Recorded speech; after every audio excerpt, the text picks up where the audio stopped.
Hello and welcome to Post Plant, ladies and gentlemen. It's time to get into this one. It's episode 3.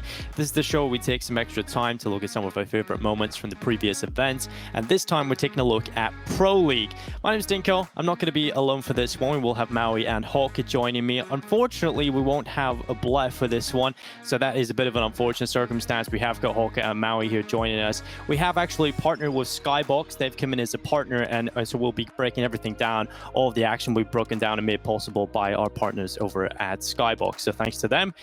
So getting into it, Hawka, I want to ask you first of all, because you've been playing some really good Counter-Strike lately. I have to say, you've really started to play some good CS. Do you think you're going to be joining Maui in FPL anytime soon? Maybe, man. You know, I made it to level 7 the other day, made it back. I had a tough time, Dinko. It was a struggle, but I won a sick 1v3, like on the same day that Cadian won his clutch, actually. So clearly I channeled his inner spirit, and oh my god, it's on the stream. Okay, look at this. Look at this, Maui. Give me a review of this. It's not bad.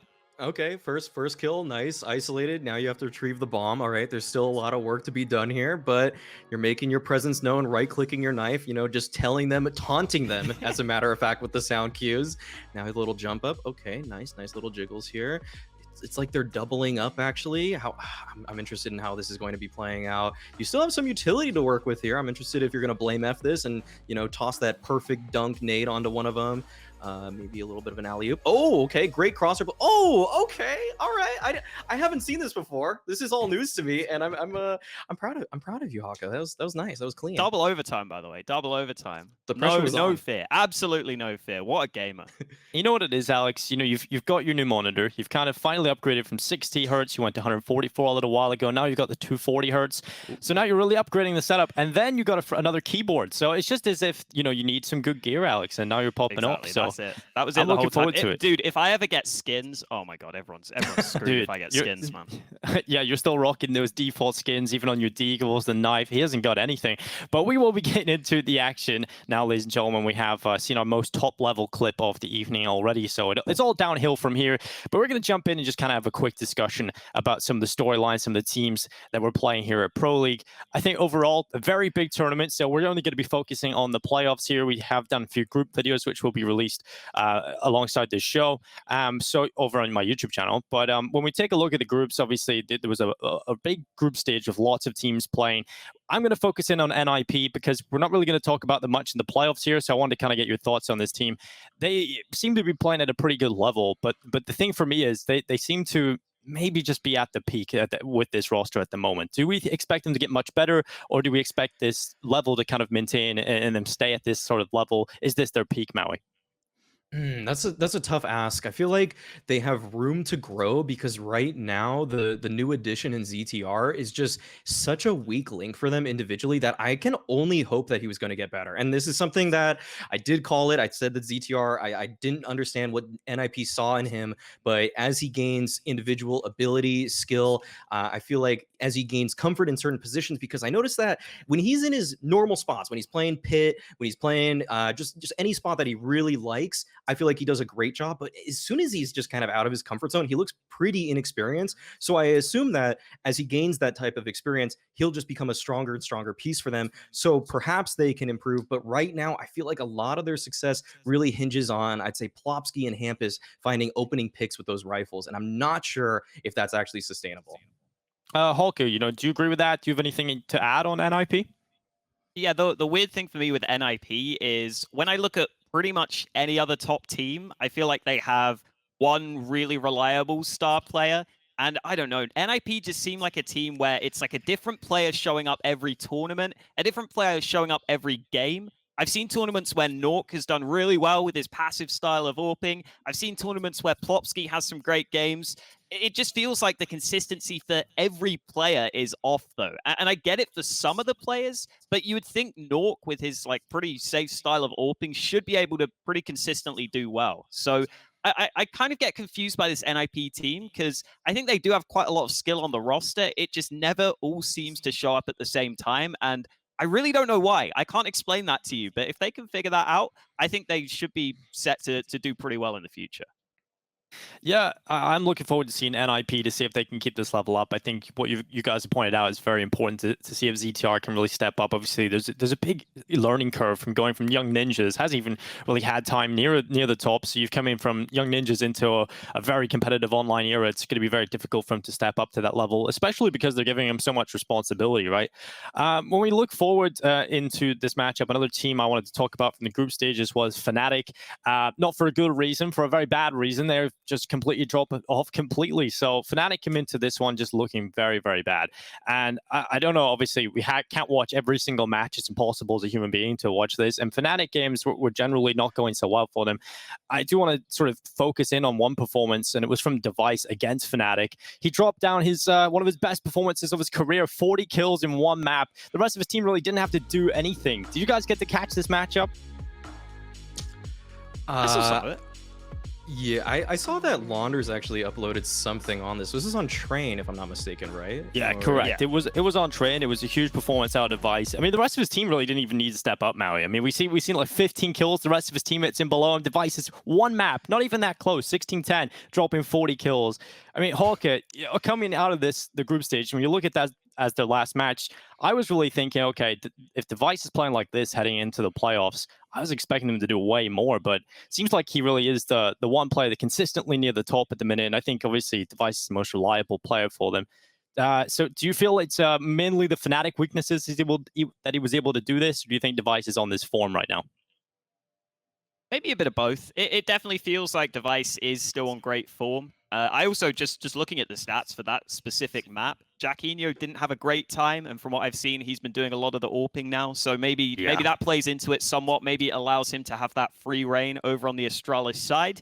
But I think we are seeing now Device, at least in my opinion, I feel like he is getting more active, because he kind of realizes we're not in that position anymore where Astralis can just win off their setups and off their team play. So I feel like I'm seeing Device switch up his positions a lot more and realize he kind of has to take the game into his own hands at point. And that has been a pleasure to watch, because when he's playing like this and he switches it up, goddamn, he seems to just hit every shot. Yeah, it really, really does moving forwards. And, looking at Astralis, we've seen some tweets recently from some of the players, some of the members of the organization, Maui. I'm leaning on the side. I'm not going to put you under the bus here and make you make a big statement. But, when you look at Astralis, would you change anything about this team? I think in the online era right now, I'd say this is the time to try something new. But given that the RMR events are coming up and they're going to be punishing you for, including a 6-man on your roster, I feel like this is a good time and a bad time to experiment. And right now, I think because they know that they're going to likely be qualifying for that upcoming major in Stockholm, they need to just solidify this 5-man roster. They need to know who they're playing with moving forward.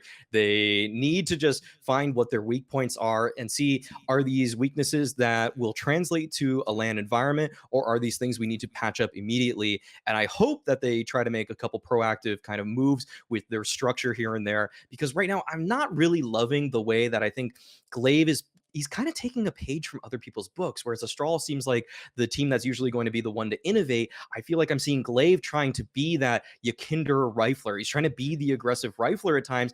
And I'm sorry, Glaive, but you're just not that good mechanically. You just can't hold up with that kind of play style. So I would love to just see him maybe taking a little bit more of a backseat, letting Device, who's in incredible form right now, being the aggro rifler and opper. I would actually maybe go as far to say that Dupree could actually decide to pick up the op at times when Device thinks that he can make an aggressive rifle play, because I feel like every single team right now that is succeeding at Pro League is showing that you need to have an aggro rifler or two who can actually open up rounds for you. And Hulk, Astralis are famous for being a very tactical team, one of the best to ever do it, the best to ever do it. Do you feel like now that we're in this online era, we've seen a lot of interviews from the Astralis players saying, we have to change up the play style. It becomes much more all about that individual style of play. Do you think Astralis can hang with the players individually, or do you think they're kind of trying to figure out how to make a hybrid between the play styles? Do you think their play style could work? The online era, does it work with Astralis' classic mentality?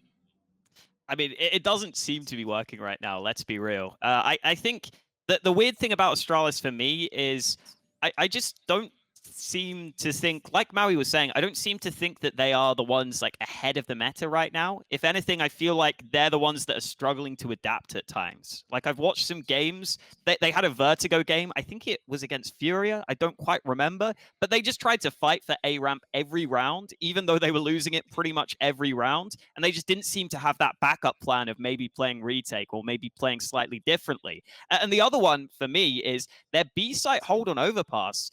They never seem to go for, you know, that counter smoke you can throw on the pillar side between pillar and barrels to slow down a rush. They just never seem to throw that. And they keep on getting exploited on that B bomb site, which I find really weird.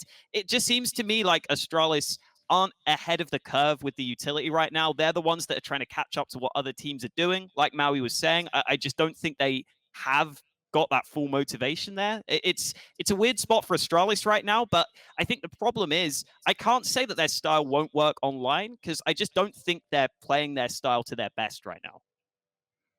Yeah, that's the worrying thing for a lot of people. I think that's where, you know, usually if it was a different team, you would say, okay, yeah, making changes is a possibility. You wouldn't really think too much of it. But when it's Astralis, you know how good they are on LAN, it's always hard to say, okay, they should make this change in the online era, or do they just wait until you get back to LAN? No one, well, we're hoping it comes back pretty soon, but that's still a while away.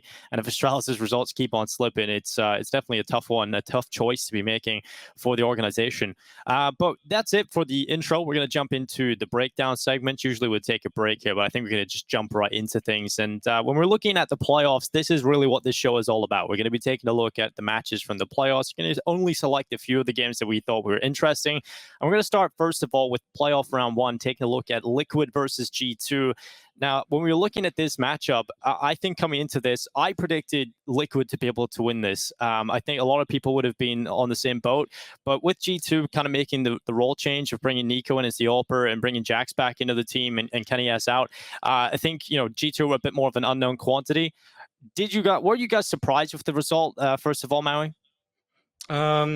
I actually bet my channel points on G2 winning it, Oh, so actually no, but actually I was surprised at how bad Nico is at opping, and I say that, like, I don't say that lightly. I rarely just call a player out, but I actually think Nico is a pretty bad opper. I noticed that frequently he would try to force the issue in early rounds. He doesn't understand kind of the micro in certain things. It was kind of like when I first watched Alex opping for Cloud9, when I really paid close attention to it. It just felt like, oh, he doesn't really know how that angle works, or he doesn't understand that that's probably a fight that you need to peel away from. It just felt like he was making a lot of really bad decisions actually with that gun. And I noticed that when they actually played against Liquid, he didn't op at all on Inferno. And that's kind of crazy when you're supposed to be the primary opper for your team and you don't do it on Inferno, which is a map that, you know, operating, it doesn't usually have a huge point of emphasis on the T side, but on the CT side, it can be incredible for your defense to have someone who's mobile, finding picks for your team,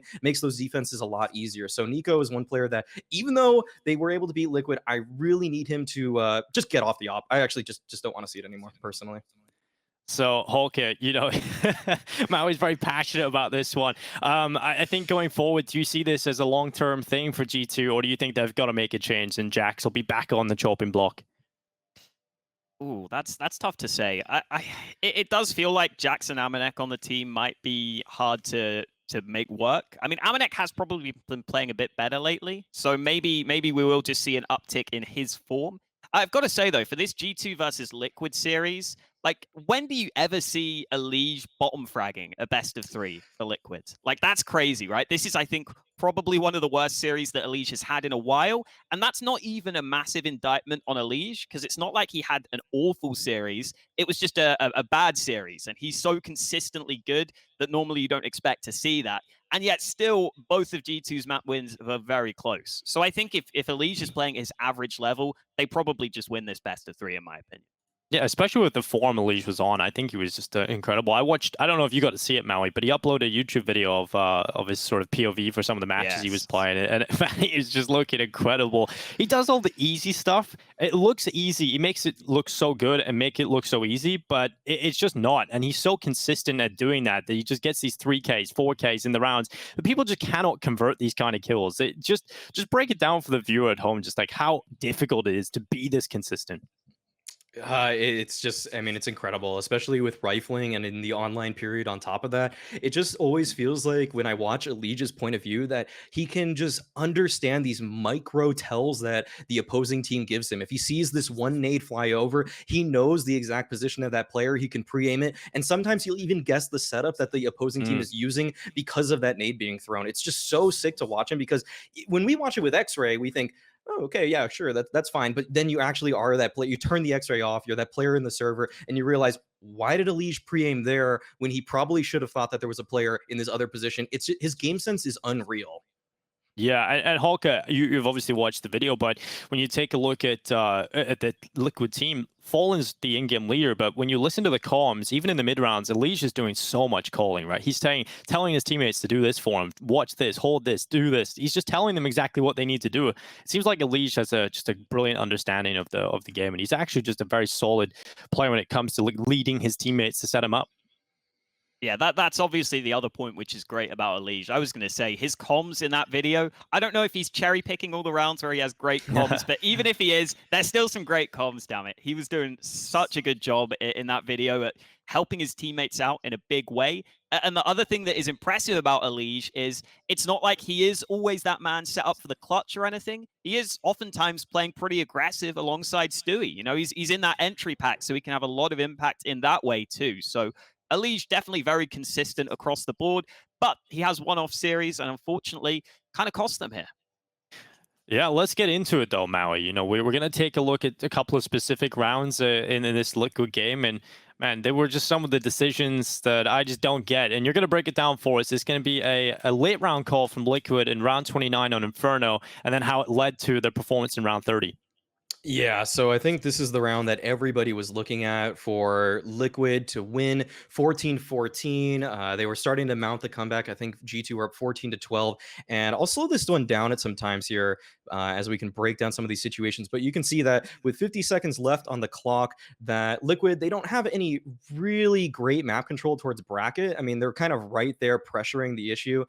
They know that they have Banana, as we can see that Grim is at this position right now. But if we go back to the side of the majority of Liquid, you'll see that they actually run a fake here. And I think this is something that I would be interested in everybody just kind of weighing their opinions in on, is just, does this feel right with 25 seconds left? So if we just stop it right here and look at the clock, 25 seconds left, they're setting themselves up for a wrap. And it's basically an all-in play. And I think that when SK and LG were at their peak, they were known for doing stuff like this. I think it was very Navi-esque the way that in those major runs that Fallen was able to call this strat with such little time and was able to execute it even when the pressure was mounting. So we'll just keep pressing on forward that this was just really an all-in, and they killed Mauisnake here. And if you actually look at this, they actually killed him with 20 seconds left, and Jax is there solo. But that being said, Liquid don't know that. They might still think that there's two players towards A, and they do full commit towards this. And everything is going so well on this. Actually, Nico, he gets one at CT right here, but actually they trade him out, and it's just Hunter and Nexa, but there are only 15 seconds left. And at this point, there's a very small case that you could say we could go A. It's pretty much equidistance right now, that you either plant on the far corner towards A, or you just hightail it right into B. And so they continue with this play. Perfect Molotov from Nexa, by the way, to block them off of the position. And you can see that with just such little time left, they weren't ready for Hunter's position. Just 10 seconds left and remaining. And there's just not a lot that they can do here. Grim's just in the 1v3 at this point. And I kind of wanted to just throw this back to everybody here. Like, do we think that this is actually a bad call, or do we think this is poor execution, or do we think that's a little bit of luck? Because I'm kind of leaning towards it being a little bit lucky that G2 were set up in a 3B setup at this moment, but at the same time, 25 seconds and a full B wrap is a really hard call to make. Yeah, Hawka, you can weigh on this one first. Yeah, it's a tough call. I think part of the problem also is that G2 have those nades left so late in the round. I don't actually remember how the early part of the round played out. I don't remember if G2 tried to go for banana control early or if they used a lot of their nades. But obviously having 3 players on that B site kind of means as the round goes on, they don't have to use their utility too early. So they still have, I think they had 2 mollies there. I think Hunter had a molly even, which he didn't even have to use. So that's always going to make it so much more difficult to go for these late round plays. I think the problem there for Liquid is clearly the call had been made ahead of time. We're going to split this B site. And it is really hard in that moment to say, let's go back to A. Because imagine if G2 have 2 players on the A site and you call, let's go back to A at that point. Like, people are probably going to flame you for the same thing, saying, oh, why didn't you just split B? Look, B was free here. Grim had banana. So it's literally just a case of, I think, figuring out where the CTs are playing. And I can't blame them too much for not realizing it was a 3B stack. This is just the way Inferno seems to play nowadays. You get these stacks occasionally towards different bomb sites. I think Nico even said they went for this stack because they were saying they were comfortable saving for the last round if they had to, because they didn't have money in the bank. So they wanted to make sure they had that ability to play for the next round. I guess the main complaining would be to do with the time more than anything else. But even if they have 10 more seconds there, I don't know if it makes that much of a difference. I don't know if they win that round with the extra time. Maybe they do. Maybe they clear the position slightly better, but it's still just a tough position to go into. Yeah, I kind of think, they didn't really have Grim in Banana. That's the other thing, right? When they started that call to go Archway, Grim was still an underpass. So they didn't actually have full Banana control even with the 25-second call to go B.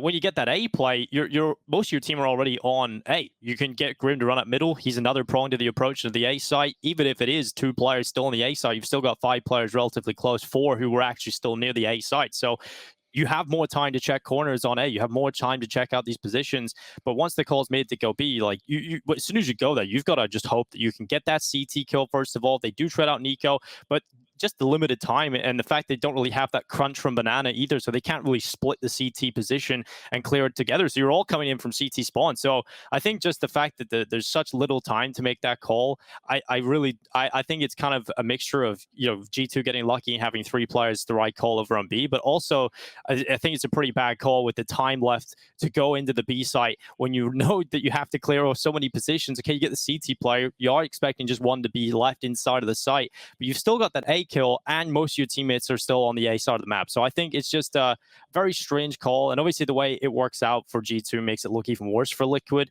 But for me, it's a bit of a mixture of both. I think it's a mixture of a bad call and not really being able to change it up based on what they've seen in front of them, and also just a little bit unlucky with the G2 stack.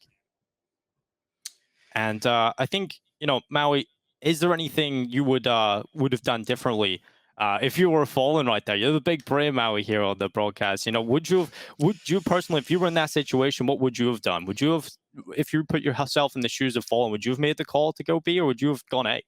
I think the one thing that they could have changed about that is that they I think the Moto smoke is what did them in, weirdly enough. I feel like that one smoke that they threw kind of secured the fact that they had to go for that play. They all ended it because they threw that. Because once they killed, I think it was Mauisnake who was at Moto. It could have been another player, but there was a Moto player on the G2 side that they killed. And if there were no Moto smoke, I think they could have made the audible to actually go and wrap A right there, because a 4-man arch wrap is not, maybe always the best strategy, but it's pretty good. It actually works out pretty well a lot of the time. And I think as soon as they got that, they probably saw that smoke and they probably thought that, oh, we can't really just burst through this now. Whereas normally we would be very comfortable playing 4 players through arch wrap and then just playing against the 2 on site, which they would have actually found out was just a single player. So I think that singular smoke is probably what did them in the most. And it's really tough to say, hey, we got that 1 kill on Moto, let's 4-man burst through a smoke, because Fallen has actually been burned a couple of times sending his players through smokes in late game, really close Inferno games. I've seen it. I think when he was on MIBR, there was a couple times when they choked some really big leads because of just sending players through smokes late round. And I think he's probably has war flashbacks from that, and he doesn't want to do that at this point. So yeah, maybe if he didn't throw that could have led to a contingency plan there. But at that point, I think he kind of just drew the play up and said we have to follow it at that point. Well, you can kind of see the both sides of things. You got any thoughts on that one, Hawka? Yeah, I just think that the other thing you have to remember is if you're going into that position and you've already said we're splitting the B site, you kind of already have an idea in your head of who's going to clear what positions. You've probably at least figured out, okay, this guy's going to clear this guy's going to clear that. If you audible to go to A, there's definitely a higher chance you're going to misplay some of the timings or just not clear some of the corners. And you have to be kind of scared of apartments too. So I do see arguments both ways. I think if they do, wrap that A site there, it's probably fine for them. Even if there is a player pushed in apartments, it's not a position that's that strong to specifically watch the long run out. But yeah, you've got to remember that if you make that call last minute, it is going to be much more difficult to properly clear out all those positions on A. It's not like a perfect world where we can say they're just going to run into A and they're going to perfectly clear and trade everything. No, if you make that call with a few seconds ahead of time, you're not going to have the time to say, okay, you clear this, you clear that. Maybe they have that figured out if they have more time ahead of time, but I'm not sure if they're able to do that on the fly as easily. Yeah, it's a good divisive round to really start thinking about and get everybody's thoughts on. I think the limited utility at the end certainly plays a factor as well. If you have a few pieces of utility left over, you can definitely work the A side a bit better. But, I mean, it's a fun round to look at. But it leads on to round 30. And this game was a very, very close matchup between the two teams. I was watching this just kind of going, who's going to be able to pick this one up? I was texting Blatt at the time. We were just kind of trying to predict which way it was going to go. But you want to talk about round 30, Maui, because you feel like the round 29 was, there's some questions to be had there, but you can definitely see why it works out. But you wanted to talk about round 30 and what you think about it.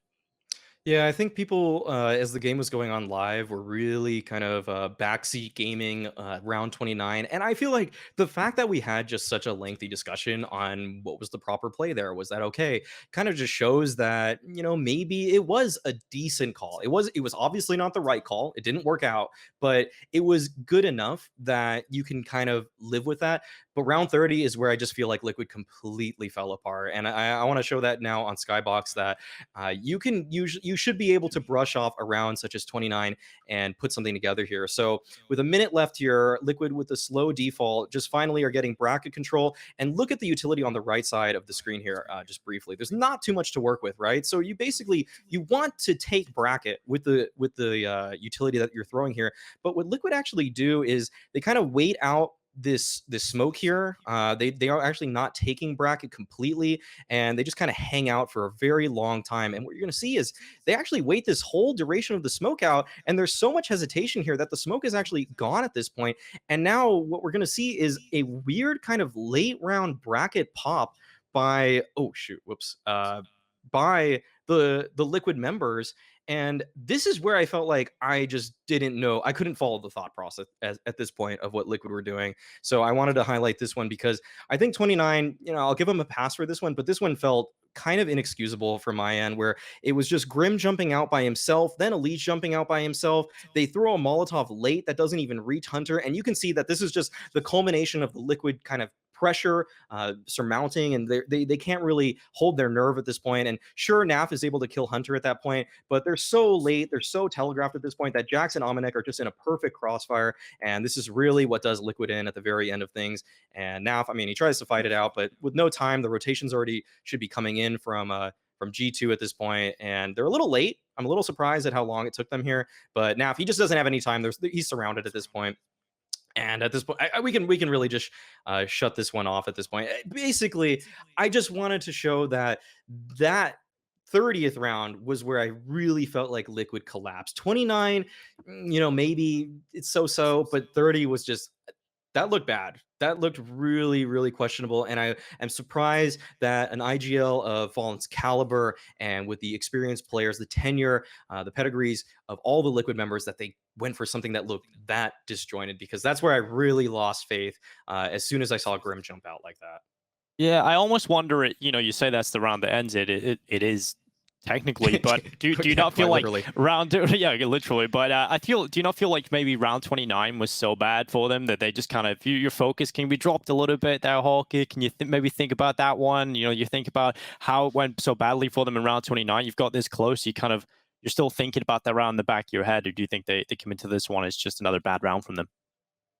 I mean, it doesn't help that they have a weaker buy there. Obviously, I think they only had the 2 AKs and limited utility, like Maui was pointing out. But I do think that the mistakes made in those 2 rounds are kind of different styles of mistakes, right? Like the earlier mistake, if you think it was a mistake, it's more of a macro decision. That one just looks more like micro plays that have gone wrong for them, that they've just kind of mistimed their actual taking of a position on the map. So yeah, maybe there could have been some confusion in the call or something, but I don't know. It just looks very weird, like Maui was saying. I don't really know what I can attribute that to, honestly. Yeah. One Yeah. stat I want to bring up really quickly is that throughout all of Pro League, that Liquid was the best team at trading. They had the highest trade percentage of any team, and to see a round look that sloppy, it's just one of those moments where you know that the mental composure for them was not there because they are usually so on top of each other. You can even see in round 29, they look like they traded pretty well. That when Amanek peeked out a Moto, they got that kill. When they were swinging onto Nico in CT, they got that kill, traded very quickly. But then in this last round, that's when it just felt like, okay, everything fell apart for them in a way that just felt even uncharacteristic for Liquid, the way that that round just looked so poorly constructed. And I just really wish in those kinds of moments that Liquid had a little bit more just backbone in the way that they were able to just play off of each other and not just jump out one by one. And I would hope that in a LAN setting that something like that doesn't get just swept under the rug, that everyone focuses on round 30 as opposed to round 29, because I feel like that is a round that they really had a fighting chance and they played it in such a way that it just was no composure shown whatsoever. And I think that there's a difference there actually when you compare Gambit and then Liquid. You can kind of see it's kind of strange to think that Liquid are the team with the more experience, but you look at those two teams, and if you remember back just to a game yesterday where Gambit had that one round with a team kill, but they still have the composure to come back and win the 3v4 or whatever it was, and you just see the composure in Gambit even when things are going bad for them. That's what's making them that next level. That's what's making them get to these finals and beat the top teams. Is they seem to have that extra bit of composure. It's weird to see a team like Liquid not have that, Alex. And do you feel like that when people are talking about the experience, do you think online now really does become much less of a factor? I think, yeah, that's definitely part of it. I also think you do have to keep in mind just the level of cohesion that Gambit are going to have is crazy, considering they've had that 4-man core together for a while. So we can obviously cut some slack when Fallen's coming in and just now calling, and maybe he's not entirely sure what he can expect from some of his teammates. You know, obviously he's played against a bunch of these guys in the past, but he might not entirely know what he can expect from Grim at times, for example. And hey, maybe even in round 29, maybe he was expecting Grim to play more aggressively. We don't know. You know, he's going to take some time to figure out exactly what he can expect from his teammates. So that can definitely be part of it. And I'm not like giving up on this Liquid roster. Let's put it bluntly. Like this was sure a series they lost, but there were plenty of rounds before this that they absolutely could have won. And I was someone who wasn't actually that high on this roster move when it happened. I wasn't sure if Fallen coming in was going to be the right move and coming in as IGL. I think the one thing I missed was Stewie coming back to form. Like it had been so long that I forgot Stewie can be a proper star, and we're starting to see more of that. Yeah, I think Liquid were a bit of a victim of the format. The fact that, you know, they had Astralis in their group, couldn't get the flawless win straight to the play-in, so immediately were tasked with playing G2. And when you get that one chance in the playoff round one, you just have those rounds like round 29 that kind of prevent you from moving forward, and you don't have that second chance to pick you up. So definitely, I'm not going to be giving up on Liquid. I think moving forward that they can bounce back. Obviously, I think this format kind of got them a little bit as well heading into the playoffs. Next matchup is going to be Complexity versus VP, and obviously Complexity had Navi in their opening game. They moved through swiftly, taking Navi out of the tournament, and they found themselves going up against VP, who got the win over ENCE. This matchup was actually a 2-1 win for Complexity, and VP went no further. And, you know, they just played in the grand final of Katowice. VP are another one of these CIS teams that are just very scary to play online. Do we feel like this is disappointing for Virtus Pro, Maui?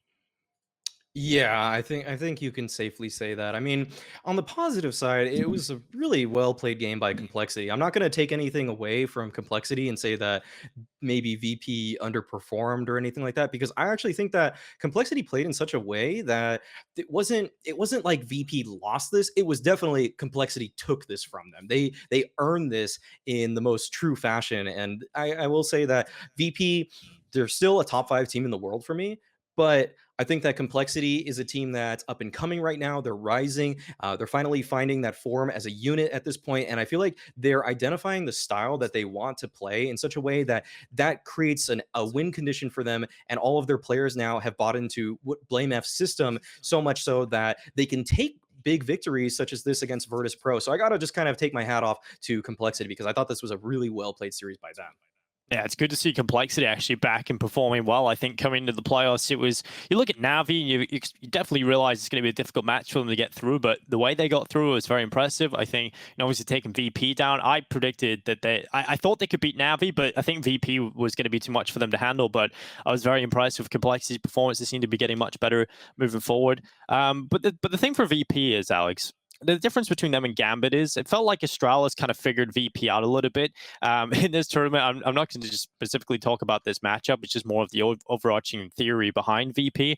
It felt like two things happened. Astralis kind of understood that, you can draw out the utility if they're playing a slower game. You just kind of hold on to the util.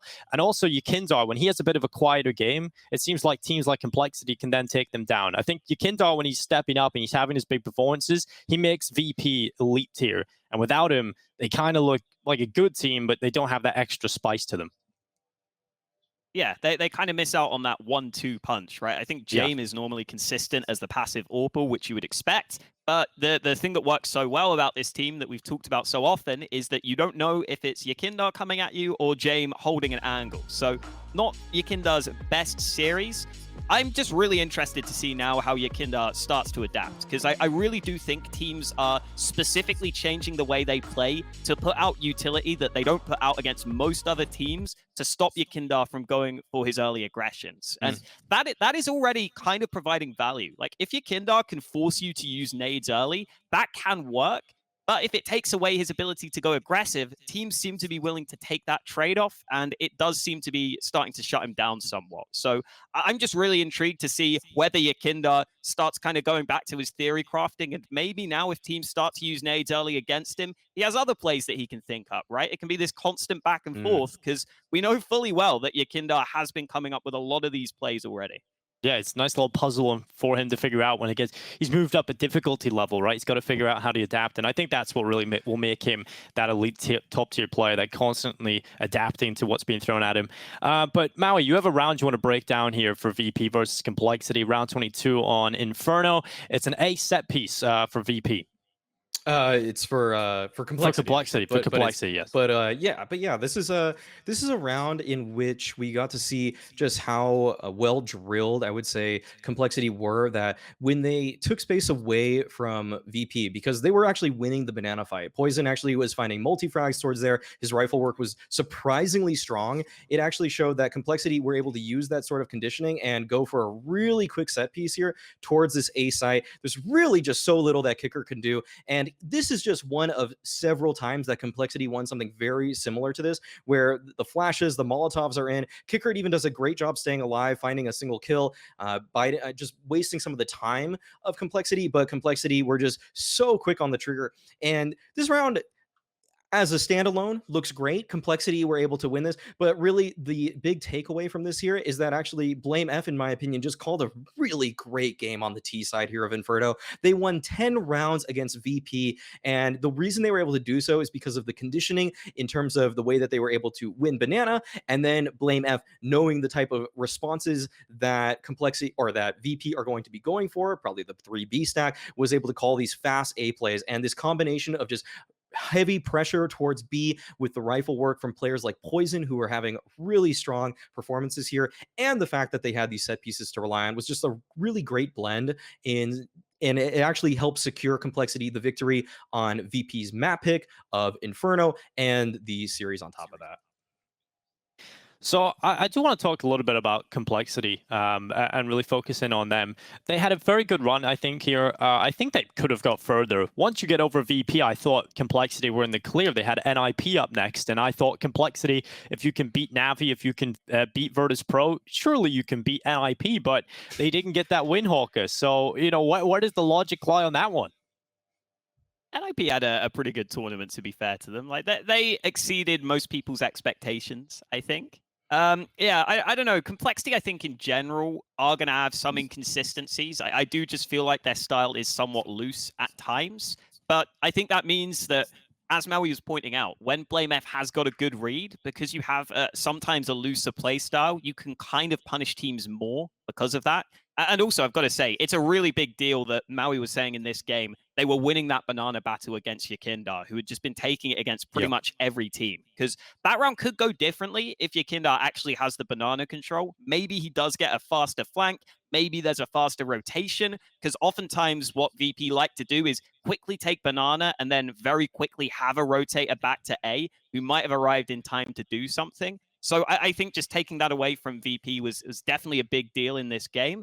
And in general, I think Complexity still look like a team to me that are going to be a bit inconsistent just in general. But I do see promising signs for them. And specifically with JKS too, it was always going to take time for him to adapt. And I like that it seems like he is starting to commit a bit more now on that T side. Like in that round, he did properly take the site. He kind of went in second in the end there. So that's another really positive sign, because BlameF is still playing great. Absolutely. Like he's still doing pretty much what he was doing last year. I do want to talk about maps here for Complexity quickly as well, Maui.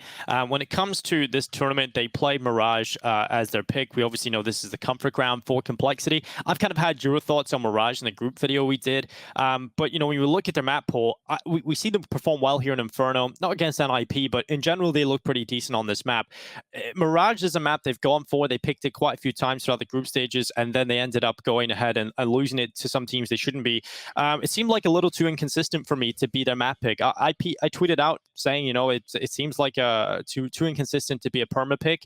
Do you go along with that same theory, or I just want to get your thoughts for the viewers at home on this one? I think having Mirage as your perma pick is always going to be a little bit difficult, because some of your success on that map is going to be predicated on your individuals finding space, finding individual duels and succeeding at them. I don't think there's really ever been, and you guys can jump in and correct me if I'm wrong about this, I don't think there's really ever been a team on Mirage that has looked just flawless for extended periods of time. It always feels like, sure, if Fur is working incredibly well on SK, LG when they were really hot on that map, they can succeed at it. But as soon as he gets figured out for a couple rounds or stopped, then that was kind of part of the game plan. And players like Config, who are trying to find space for this team, Poison as well, when they're succeeding in their roles on Complexity, then sure, they can do great. But the roles that they're given are a lot of individual freedoms attached to them. And if you don't, if you don't win your duels, that's when Mirage gets really difficult, because a single duel victory on Mirage can open up so much of the map. The floodgates really open on that map as soon as one T finds a pick. So if they're unable to find those, if Poison drops off, if Config drops off, that's when it's really difficult to see Complexity succeeding. And that's just inevitably going to happen. You can't have a perfect game every single time. It's tougher to implement a really rigorous system on a map like Mirage, whereas I would say something like Train, you can be a lot more thorough in your approach as a team kind of macro effort. I know Blay, he's not here right now. He's unfortunately unable to make the show due to some travel reasons, but he was giving me his thoughts on the matter, and he feels like he just doesn't understand why they keep going for it as a pick. He just thinks it's too reliant on the individual performances of Config. I think in the past, BlameF has obviously shown he can be such a pillar on this map as well. I want to get your thoughts on it, Hawka, very quickly, on their Mirage and how it seems a little inconsistent for them. It was the only map they won against NIP in that series. It was an overtime win as well, but they got it over the line. It's just not very cleanly. They just don't look that convincing on Mirage every time they play. There are some games, yes, certainly, but that is those games, like Maui was saying, where they have the individual show up. How do you feel about Complexity's Mirage? I think here's what might actually be a hot take for some people. I kind of think Mirage is the map where you can probably play the most amount of sort of different styles to an extent. Okay. And one of the reasons I say that is because like this is a map that Big were picking pretty recently, quite a lot, right? Like you can go for a lot of those set plays. You see a lot of teams go for B plays, a lot of teams go for mid plays. I don't think you see as many straight up A executes anymore, but you do occasionally see that. And so just all these different things and different styles of play you have to kind of counter on Mirage makes it really difficult, I think, for it to be your pick consistently. Because even if you can beat one of those styles, maybe there's going to be another style that's a bit more difficult for you to deal with. And I just think there's so many different things you can do on Mirage. Even around mid, you obviously have the ability to sort of take that window area and then maybe try and draw the rotates, right? There's a lot of different things you can do and a lot of different things you have to be ready for. Yeah, and I mean, even they did play big actually on Mirage earlier on in the group stage, and that's where Keto had a huge performance. I don't think Keto's really looked at as one of the players on big. He looked to be a big star, but he went 38 and 16 on Mirage against Complexity, got them with that. So I mean, that's pretty wild moving forward. I think we kind of talked about that one Hawka before, off camera. But when you look at Complexity's Mirage, I personally am on the lines of, it does need a little bit of work, but when they're playing well, it's beautiful to watch. I do want to see more Inferno Maui, and I think they look good on this map. I think they look very solid. I think BlameF and JKS look good on the CT side of this. And like Hawka was saying, they pointed out earlier on they could stop YEKINDAR's banana aggression. I think JKS and BlameF on that B side are very fun to watch. Yeah, I think Hawka had a really good point there, that the fact that you can kind of play Mirage and other maps really to the style that you want to. I think Complexity do kind of exercise individual freedoms enough, though, where it's going to be difficult to find a big clan level of consistency, because they just don't really play that sort of this set, structured, I would say segmented style where they stage kind of all the sections of the round out in such a way that it provides more consistency. And so for Inferno, the thing that I was noticing about their success on it was that their banana hole or banana take with Poison running up with a rifle all the time wasn't necessarily supported by really just great grenade work, or just like a really great layering of utility to help him or anything like that. Sometimes he just caught players out, or sometimes he would just hit a headshot immediately with the AK, and it was, you would see the kill feed not supported by a flash, not supported by a player, no one's even next to him or anything like that. He just found a timing, found a position, and hit a really good shot. So I think that Complexity is always going to kind of, maybe they'll have higher highs than other teams because they're willing to exercise that kind of looseness. But it also means that it'll in turn, unless every individual is playing to tip-top form, it's going to be tough for them, even if it's a map like an Inferno, where you usually can kind of control the engagements a little more. Well, let's talk about Furia and their matches against G2 and Astralis. I think coming into this tournament, Furia, for me, I didn't really expect much of them. I didn't expect them to go for a big, deep run. I think they're fun teams to watch, but making the deep run, I didn't think they were going to be able to do it. I thought there was too many good teams in their way, but they stormed right through G2. They stormed right through Astralis. What did you make of Furia, Hawka? Yeah, I think Furia are proving us that they're still a solid team, right? And the crazy thing to me is I was looking at the stats. Junior is their lowest rated player since joining this roster. And Henny used to be a real solid star for this squad. And yet they've adapted to that really well. I think we're going to go ahead and jump into the Skybox I have for Furia on Vertigo, which I liked a lot. So we go ahead and jump into it. Now, we all know that on Vertigo, you're kind of expecting A ramp fights early, right? That's what you're expecting to see in a lot of these early rounds. And so G2 are ready for this. They've got 1, 2, and 3 players, counting with Hawka. I've drawn those numbers awfully, but you get the idea, right? They've got 3 players ready towards ramp, ready to fight. Meanwhile, over on the Furia side, there's only 2 of them here, but they are doing a lot to make sure that they draw the attention. They've thrown down this smoke, which kind of blocks the line of sight that Nex is going for. They're throwing the smoke, which Art throws on this side, which he can try and play behind and sometimes push up short. So there's a lot of presence here from Furia, and that's going to keep the attention of the G2 players towards this A ramp early. So this looks like a pretty standard start to a Vertigo round. You're kind of expecting fights towards ramp. Furia aren't all in ramp, though. They've got these 3 players on mid, and the most important thing here in this round is just the timing of this push they have at mid. Right, Hunter normally would be a player on A who would be able to quickly rotate back to mid and help out with a crossfire on this mid hold. But instead, he's still over towards A because they're assuming there's going to be some A action going down. And that means that once Art and Yuris start spamming and start making noise, Furia can very quickly run through this mid molly, get all the way into CT spawn about 30 seconds into the round. And this is just so scary now for G2. This is an awful position to be in, especially for these 2 B players who are feeling very suffocated from mid right now. So what's the common response? Okay, we've lost mid. We kind of have to push into B stairs, right? That's the only thing G2 can probably do here to feel comfortable on this B bomb site. And they probably think that Art and Urim might still be over towards A ramp fighting for control. That's not the case, though. Art and Urim have preemptively rotated back to the B stairs. And that means that by the time G2 realize we've got to push into these B stairs, Art and Yurit are already waiting for them.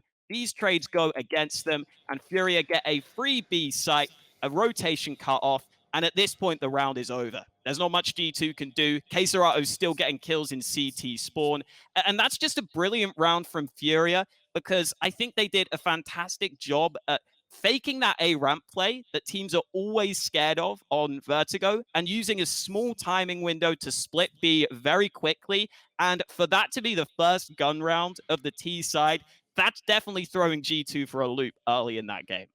I remember watching this game live, Hawka, just going, damn, this is just a Fury round straight up, just straight up rushing mid with so many players. You gotta try and figure out, like, what the hell do you do? What hole do you try and fill in, Maui? And you got any thoughts on this one? Because I think just watching Furia's playstyle is just very fun to watch, and just how they pull the CTs all over the place. I just think it'd be really cool if someone made a YouTube video about this, broke it down in further detail. Oh wait, that's right, Hawka did that. Hawka CS on YouTube. Get this guy to 100,000 subscribers. He deserves it. But I think that Furia are kind of breaking open Vertigo in a way that it looks really cool. It's not, they're kind of playing off meta. They're trying new things out. I'm sure that they failed with other experimentations here and there, but things that they're doing, and this is also just kind of stolen from Hawka's video of sorts, but just the fact that they play post plants a little bit differently than other people towards A as well, that when you watch a Furia game on Vertigo now, sometimes you'll get looks that you're just kind of like, oh, that's not normally what I'm used to seeing on a Vertigo game. And it's really refreshing to see. So not only am I rooting for Furia to keep succeeding with this kind of style, but also just as a viewer, honestly, I just enjoy it more because it's different, it's refreshing, it's honestly just really cool that they've been able to maintain a high level of play, despite the fact that we brought up that Henny, who was such a key member for this team, is not here anymore, and everyone else is picking up the slack. Yeah, that was the big thing for Furia, was just what are they going to do, and they continue to impress. I think the initial period where they kind of got figured out years ago and now come back to the top level again, they're very good at adapting, and I'm really enjoying watching them play. If you enjoy, like Maui was saying, Hawka's content, you can head over to his YouTube channel, and we're about to get more content out of him here. He's got another round here on Skybox. It's going to be round 7 we're going to be taking a look at. Yeah, so this is more around I'm looking at from G2's perspective, and this one's a bit more open to discussion. I don't think there's as much to break down, so we'll go through it quickly. Unfortunately, we get the old Vertigo spam war to begin with, which I think everyone hates at this point, but you have to do it. And we're going to see eventually, smokes go down, blah, blah, blah, boring stuff. Eventually, though, Junior's going to get this kill on towards Nico, who was playing this spot a lot, by the way. Looked like Furia were very ready for him to be here, and there is an early 5v4. So that's not that exciting, but the round gets more exciting. Trust me, keep with it, stick with it, because over on B, we've got this same sort of stuff from Furia pressuring B, using a lot of nades here. And the main thing I want to point out now is just how much counter utility G2 use against these plays. I think it's just too much. There's a molly here, there's a nade. I think they end up re-flashing in once, then they go ahead and re-flash in again. And by the end of this all, just this one fake from Furia where they didn't even follow through that much leaves G2 with such little utility. And more importantly, no nades, no mollies. And I don't know about you, Maui, but whenever I see this, you're basically asking to be A executed on at this point, because you can't stop it if you don't have the nades and mollies and you don't have the early ramp control. So now Furia are going to come back to this A site, and I think this is just scary for G2 that this happens so much in this game. They just dump so much utility early. One small note is I love that Furia just throw one smoke on the left side, so they keep 2 smokes for the post plant. They can just all run up this short side safely, get the bomb down.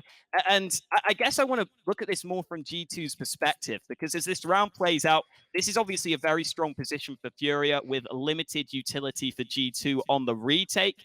But the thing that concerns me is just how quick G2 were to use all their nades. And it almost feels like maybe a lack of macro understanding from this team that it is important to hold on to some of that utility on that A site. Otherwise, you're just going to concede the bomb plant. And without mollies and without that many smokes, it's really, really hard to get back into this A side of the map. I think that's a moment where Furia's reputation really precedes them, that they can basically get away with just making a lot of noise, and then teams think they're okay, they're coming at us, they're running, they're sprinting at us, you know. Mm. And it probably has to do with kind of how some of the previous rounds played out for G2 as well, where maybe they thought that they should have used more nades to try to counter some of the plays that Furia threw at them. So that's one of those things where it just feels like Art is in Nex's head, or he's in really everybody's head on the G2 side. He's just mind controlling them, puppet mastering everybody on G2, saying that you will use all your nades, even though we're not even really committing to it. So it's really cool to see that they can bait that kind of response out of G2. And G2 is a world-class team. I mean, this team, we just talked about how they just beat Liquid. I mean, they're no slouches at all. They have great nade protocols. They're really good at defending bomb sites when they need to be. And even though we're posing this in Furia's point of view, just to be a G2 player there, they were probably terrified on that bomb site if they had that kind of response. Yeah, it's just conditioning their opponents into playing a certain way, then completely changing it up the next time. It's just kind of leaving them in a constant battle of trying to figure out what you need to do. It's hard to find the spot. But that was G2's performance against Furia. It didn't go so well for them. Furia out-battled them, and then they headed on to the next match. And each step of the way, I expect, all right, Furia have done well to get here. Surely this is the end now. They're going up against Astralis, and Furia, they just showed up in this matchup, Maui. You've got a Skybox you want to show us here. It's round 13 on train here for Astralis, and this will be an interesting one to take a look at. Yeah, so let's hop into this one. Actually, one more, not the yes, the next one. Okay, so yeah, this is going to be a round. So Furia, for a little bit of context, have been really running away with this half. A lot of the rounds have begun with Art finding an opening pick towards T-Con. It's been kind of his wheelhouse in terms of the fights that he likes to take. And so once again, he will press on forward towards Sandwich here, but he's actually going to lose the duel toward the Magisk. And this is where I want to slow the round down just a little bit here, because Furia are generally one of the best 4v5 conversion teams in the world, and you'll see exactly why in a round like this. A lot of this game has been Astralis on the back foot, losing that opening pick, but instantly you'll see the response that all three of these players here from the side of Furia are just now defending these lines. They can all see different angles simultaneously. Vinny actually is flashed off temporarily, but Caserado picks up this angle as well. Really, just all of these players are picking up different lines. They know what is available to the Astralis members, and so you'll see that each fight just kind of plays down. That Caserado, after he finds that opening pick, is going to try to secure himself into a spot. Coldzera famously was playing quite a bit when they were dominating this map for SK, and he'll look for something else. Does find the kill on Dupree. Eyes get a little wide. Doesn't actually get that one on a Magisk, but you'll see here that Junior actually, and this is probably one of the cooler, bold picks that Junior actually goes for here, and something that he was so good for on Triumph is that he actually knows that there's a smoke right to his right at back 6 right now, and that he is actually just going to be peeking out wide despite that. And this just feels like such a big risk. You know that there's a player to your right, but he knows that right now he can peek down all these lanes, finds that pick on a glaive, and that smoke is still up and ready, still there to defend his fallback at this point in time.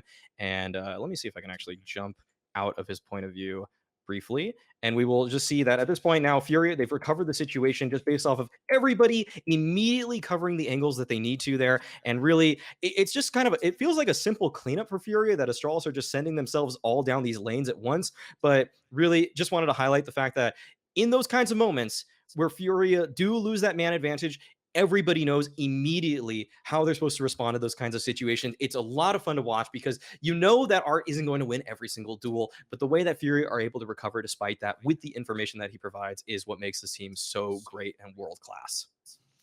Skybox is so cool, man, to take a look at. Just the way you can transition out of the overview straight into the player's POV. And you guys at home can use Skybox as well. You know, it's not just us that can use this, not just the big TOs. You guys at home can go and get it. It's completely free. There's a light version you guys can pick up. Just go to skybox.gg, or if you're watching on YouTube, there's a link in the description below, and you can sign up for early access of Skybox over there. And I want to just get your final thoughts, Hawka, on Furia before we move on into the next one.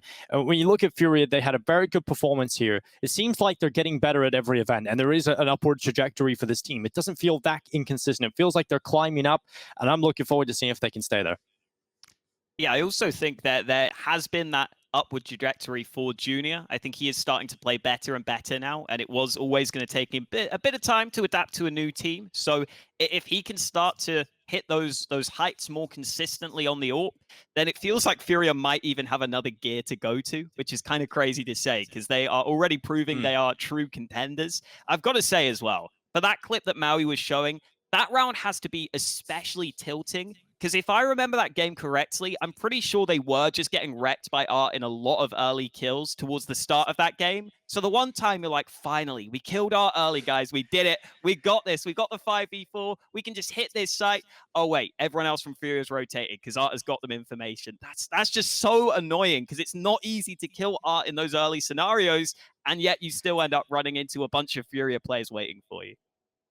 Yeah, it's. I think Furia is definitely up there as one of the most infuriating teams to play against. I think they'll continue to be that for a very long time. If you remember back, just historically, they've been a bit of a thorn in the side of Astralis. If you remember back to an ECS, I think it was season 6 is when they really made their rise and eliminated Astralis. And I think that was kind of the downfall period for Astralis then as well, kind of getting a bit of criticism around the whole Blastralis kind of vibe.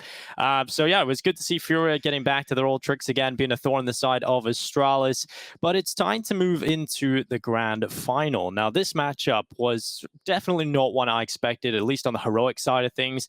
Heroic versus Gambit was our best of 5. And, coming into this one, I thought Gambit should be able to pick up this final relatively easily. With this Heroic team have only been together with this roster. They 2 players just coming in February. They had Shush and Refresh being brought in, and they had to play a BO5 in the most competitive league in CSGO. I just didn't see a world in which they won it. I think maybe they could pick up a map or 2, but I thought Gambit, this was their final, back-to-back, straight away from Katowice into Pro League. Maui, just quickly your thoughts on Heroic's run through this event, because, I mean, they just were undefeated. They just showed up to another level. Yeah, I gotta give a lot of credit to Cadian for what he did. I feel like everybody's focusing on him, but I just want to say that the upgrade from Borup to Shush is really noticeable. I feel like every single time I would be like, oh, Borup might get 0 to 1 kills here. Shush gets 1 to 2. And I feel like that just small improvement in firepower just goes such a long way. I mean, in the war of attrition in terms of fragging ability, I feel like if you have one player who's just 20% better than the last guy that was playing that spot, it just makes that one hole that was maybe be on the defense of Heroic just now a wall. And that's something that I think we were always praising Shush for on Mad Lines, is that he just felt like he was always multi-fragging in these tough anchor positions. So I got to give credit to them for that. This kind of roster swap, I feel like a lot of people maybe thought, myself included, I thought that Refresh Vertigo was kind of more lateral, but I did think that Shush was an upgrade for Borup, and I'm really glad that that turned out well, that Shush ended up the event with a really good overall rating. And Heroic, they just seem to play with so much conviction behind Cadian at this point. Yeah, I agree. I think, coming into this roster move, I was like, okay, the Borup move makes a lot of sense. I think Borup he only had a few rounds here and there where I actually thought he looked that good. I think on average he was kind of his peak. I don't think he was really going to get much better. And I think he actually, from some of the interviews I listened from Cadian, we did a few interviews with him at DreamHack Masters, and he's given a few interviews saying Borup needs to have more confidence. In terms of he's actually a sick player, just needs to have confidence. Maybe right now, just at his young age, doesn't have the confidence, the mentality yet to be able to just kind of get through the rough times and get back. So I think, bringing Shusha and Hawka, it has just clicked perfectly. Your thoughts generally, anything you want to talk about for Heroic?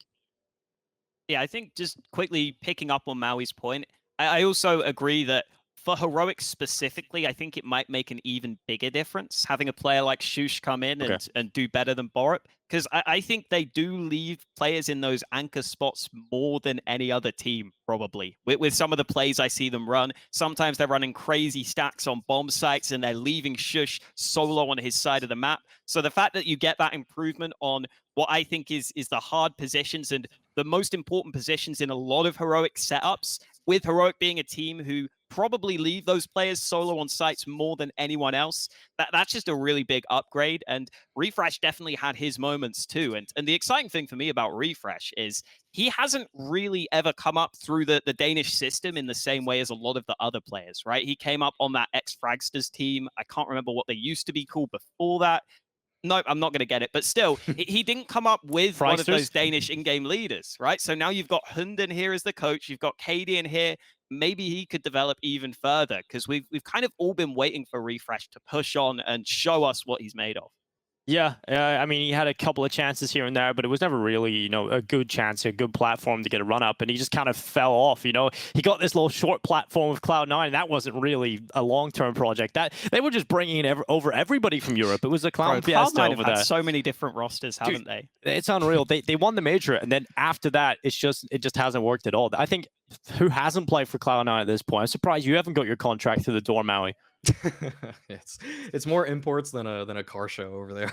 It's definitely, and now it just doesn't even exist. It's unfortunate, but when we're looking at this matchup specifically, Hawka into the grand final for Heroic. Obviously, Gambit on their side of things, they were just continuing to look unstoppable. I think everybody was just saying, okay, look, this team, no one's beating them right now. Like I remember seeing tweets from Scrawny, good luck to whoever's playing them in Blast. No one's beating Gambit. Well, good luck. Maybe Heroic might be able to do it again, because in this final they were able to take them. But Gambit, they didn't really drop off throughout the entire tournament up until this final, and I feel like Heroic just pushed them a little too far. But what were your thoughts on Gambit? We'll just quickly get the thoughts here.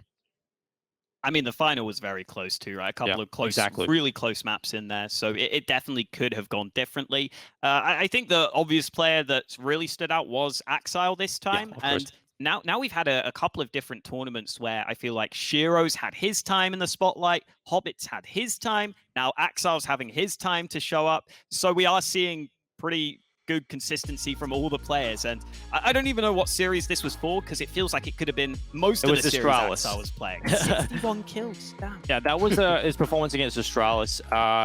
He was obviously the MVP of the tournament, so an incredible performance from AX1LE in this one. We'll talk about him a little bit later on as well. But when we look at a Skybox, you have a specific round you want to take us through here, Alex, in the finals. Round 21 of Inferno, Heroic versus Gambit. Now, there is a lot of action to dissect in the grand final, but we're just going to try and break it down just this one round here in round 21. Yeah, I picked the first map because whenever you have a best of 5, you kind of know the last couple of maps might be troublesome. I don't want to quit Skybox. No, please don't make me quit. 1 second, I'm gonna have to go ahead. we can come back here. We'll give you some time while you're fixing that one and fixing the technical issues. All right, we'll come back. We'll straight into it. I believe so. Let's see. There we go. We've got it. So this is Inferno. The first map. 13-7, by the way, and they go on to win this one. So this was a really important round, especially when you consider Heroic are broke at this point. So a lot of importance, a lot of weight onto this round. As we go ahead and get into it, we are going to see 2 players on Banana for Heroic this time. Not a massive amount of utility exchange, to be honest. There's a few nades going each way, but it's nothing crazy. It's kind of standard. A couple of smokes, a couple of mollies exchanged on Banana early. Nothing too crazy there. The main thing I want to showcase is this setup on A is really cool. You've got Refresh here and Shush watching on the short side, Stown watching on the long side with the AWP. And the thing this allows these players to do is hold on to all their nades. They are susceptible to an apartments push, but there is a smoke down there for them, so they don't have to be as worried about it. And more importantly, it's pretty rare for Gambit to go for a straight-up apartments pop here in a really important gun round. So they're just stacking top mid with these players, not using any nades. And that means as the Banana fights continue to go down, eventually we're going to see some action here as Hobbit starts to walk up through the Banana position. I believe this all ends in a 1-for-1 trade with Cadian going for some aggression, which is fine. Flash comes in. I think he misses the first shot, but eventually gets the kill and then it gets traded out. So in this position, this is looking a bit sketch. Let's be real. The 1 weak gun of TSS, the MP9, is here alone on B. This could be a very scary position to be in, but thankfully, Stown on the rotate still has all those nades available to him, and that makes all the difference in this round. Having that top mid stack early means they still have all the smokes from these A players on the rotate, and the flashbang is dead on, ends up blinding one of the players. Nafany goes down. Then you've got a molly here to slow things down, and Stown has just saved the round with those 2 nades alone. That is absolutely crazy. And now here, dude, I've got to show you this timing. This is so sad for AX1LE, man. He's watching. See ya. No, Shush has already gone past. And I've got to say, credit to Shush, actually, because in this game, he was 6 for 16 at this point, but he had the confidence to make this push down mid. He gets the timing of it just right. And as Gambit think they can start to come back to A, they think it's clear. Well, it's not. Shush drops the bomb, and at this point, the round is pretty much done and dusted. So the main thing I wanted to show was just that nade timing and rotate from Stown was sick, but also I love the way that Heroic sometimes just stack a position with all those players and hold on to those nades, because nowadays having the value and having the efficiency of your utility is becoming even more important, and I think Heroic are really good at keeping them. Yeah, it's incredible to see the level of Counter-Strike Heroic are playing after such a short time together with this entire team. And I think it's really good to see them come back. You know, they had their time in the sun as the #1 team last year in 2020. They were starting to have a little bit of a rivalry on Vertigo against Astralis, you know, really trying to bring it to these top teams. And then they dropped off quite significantly. But with this roster move, they're right back up there. And I mean, a win here as well. I mean, this is just looking fantastic for the Heroic organization and these players. So a really good showing from them. You know, moving forward, Maui, I have to say also, Hawka, you're sounding real good with that new headset. You know, it's great to hear your voice, luscious tones coming through. But Maui, you know, we're going to take a look at the clip of this game. And it, of course, has to be how they closed this goddamn tournament. Cadian with the play of his career, as Machine was saying. Yeah, I just love how they hyped this one up. I mean, they basically predicted it before it was going to happen. This has got to go down as one of the best plays and calls of the year, and we're barely a third of the way through it. So, I mean, first kill, Cadian said in the interview, he just wanted the money. You know, he just wanted to see if he can get an off in the upcoming round. But that double wallbang there onto Inters is it's just mind-blowing. That is so crazy that he was able to go for that one there. And all in all, this is just such a well-played and methodical round from Cadian that, you know, the first kill is off of a great flank. The second kill was a player peeking into him, you know, capitalizing on the opponent's mistake. Maybe Gambit should have double peeked him there, but at the same time, got to give him credit for hitting the shot. And then this jump peek right there at the very end, giving him that perfect sliver of information to take down to AX1LE at the very end. And the timing to get, does he have a different scope than I do? Because that's black on my screen. You can't see that player jumping up there. So that had to be a timing just swing where he just then decides, I think AX1LE is going to swing up, and then he does. He gets the kill. It's such a crazy clutch. One of the best clutches in. I feel like I have not seen a serious crazy clutch like that in a grand finals. A 1v4. I mean, at majors, I've seen 1v2s to end the whole tournament. I think there might have been a 1v3 from Taco on Overpass for one of the for the majors, but a 1v4 for Pro League grand finals, that is just so unbelievable. And to do it with a P250 and a knife, really, I think really it's just started by a knife. The fact that he could have walked into that round with a knife and won it. Yeah, I had some guy tweeting at me earlier today. I think he's a viewer of the show, but you know, no disrespect to him. He came up, had his opinion. He's obviously entitled to it, but he said, "I don't know why people this clutch is so overhyped. It really didn't do anything. It didn't change anything. The game was already lost at 15-6." I was like, I'm gonna link you this. I don't think you've seen this. I don't think you've watched this, because this is unbelievable. I tweeted. I said, you know, it has to be one of the clutches that just goes down in CS history, Alex. Just so much in it. I think the front page of Reddit had it obviously 15,000 upvotes or something ridiculous yesterday. You look at the comments. Some guy had tweeted, written down everything that happened in that clutch, and the list that was just impressive just kept going on. 2 HP, winning the tournament. You know, with the P250, the knife. There was just so much that went into it. It just has to be one of the most historic plays, and I have to shout out Machine and Sponge for this one, because, you know, from a caster's perspective, you know, just looking at this, the casting is just as good as the play, right? You're just setting this one up perfectly to make it a historical moment.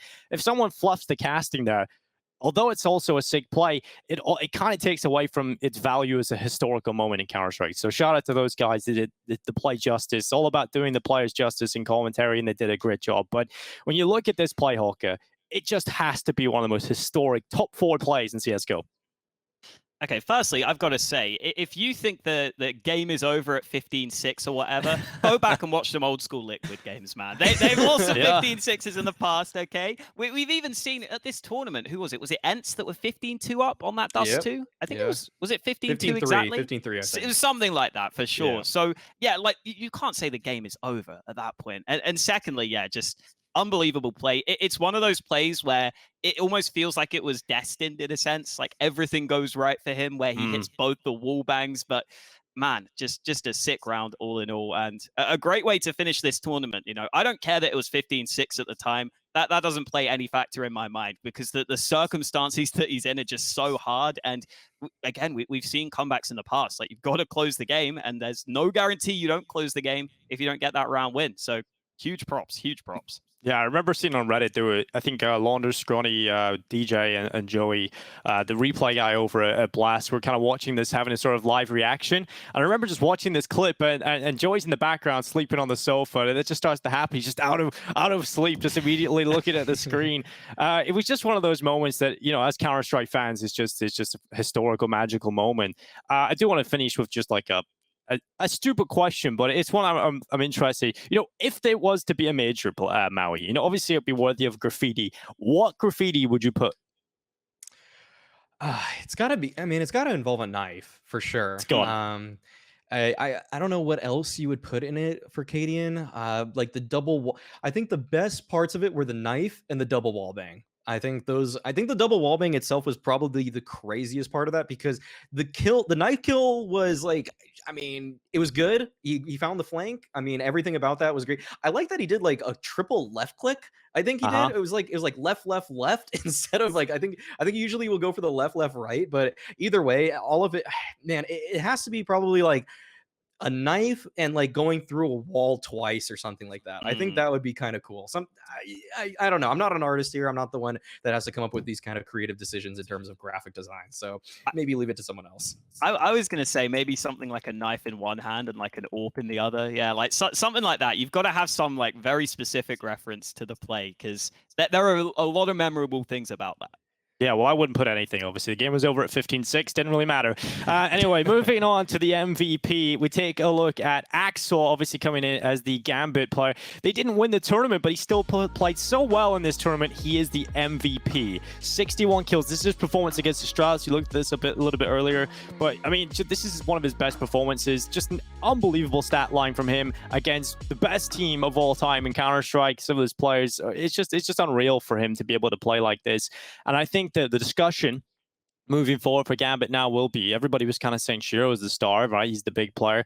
But AX1LE has shown that, you know, this team has so much depth, right, Maui? You've got so many players you can look to on this Gambit team.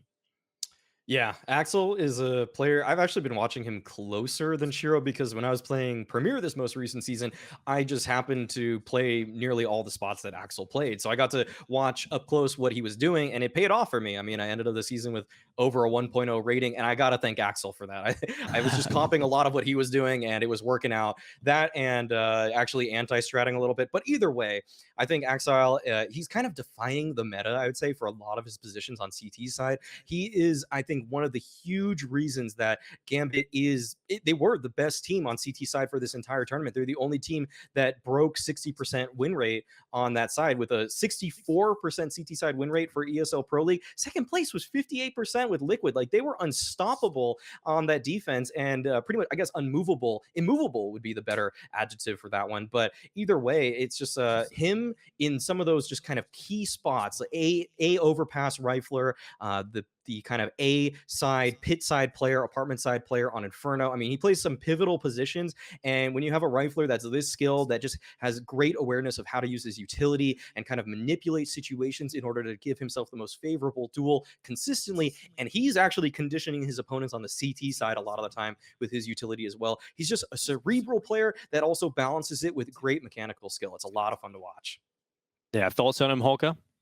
Yeah, I was just actually looking up some of the stats quickly to see if I could back up Maui's point. And Petar from HLTV tweeted out, and yes, indeed, AX1LE had the highest CT rating on his team, with a 1.45 CT rating before the grand final. So he was doing more of that work on the CT side. Really, really cool to see that. Yeah, just a great player in general. I'm also impressed. He has really high death traded percentage, and he does play as that aggressive rifler a lot. So, you know, there's more impact he's probably having even outside of the numbers, which is kind of cool to see. And yeah, I don't know, this Gambit team just consistently seem to have different players show up, which is awesome to see. You know, if one of them has an off tournament, not that any of them did have an off tournament, but if one of them were to have an off tournament, they have plenty of players to pick up the slack. Yeah, and it's really cool. Axel's whole story as a player, you know, he was brought into the Gambit team with the big guys, the older team, and then all kind of fell apart. It looked like he was just left in contract hell. And I mean, a lot of players are in the CIS region, but he wasn't even getting to play. But luckily, Gambit youngsters came about, and now Hobbit's been brought into the team, and they're performing very well. I mean, winning Katowice, getting the final of Pro League. This team are going to the stars, and they're even taking down Astralis and taking their place in the stars right now. So it's been a great showing here for Pro League for a lot of teams. I think the main takeaways obviously are going to be if Heroic can move forward and keep up this level. I'm going to come to you, Maui, and just kind of get your final thoughts before we wrap up the show. What was the main takeaway for you from Pro League? I think that one thing is that Danish CS always finds a way. I guess that would be my big summary. And the number two thing is that Gambit, I mean, Katowice was not a fluke. I think if anybody had any doubts whatsoever, that I think Gambit silenced those pretty quickly here. And Hawka, what are your thoughts on Pro League? I think from what we've seen, Gambit and Heroic are the two teams that have come up in the online era that I think will translate to LAN almost certainly. I don't think they'll have that big of a drop-off based on what we saw here. I think these are two teams that are actually leading the way in a lot of how Counter-Strike is being played right now. Heroic with more of their macro stuff, and with Cadian helping out alongside Hunden, having some input on the IGLing side. And then Gambit also have their plays and a lot of individual prowess. So I think both these teams are leading the way right now, and it's cool to see them both make the final because I think they're doing a lot to lead where Counter-Strike is going, and I wouldn't be surprised if some other teams start picking up on some of the things that both these squads are doing. So I think it's a really fitting grand final for this portion of Counter-Strike. Yeah, certainly so. I'm glad to see Heroic back up there. I'm glad to see Cadian getting his chance to shine. And of course, if you guys are interested in becoming a better player, you can go to the School of AX1LE. You know, it's Mauisnake approved. It's got everything you need. You can head over there, watch all the clips. And of course, you can head over to all of our social medias if you want to follow the action here at Postplan.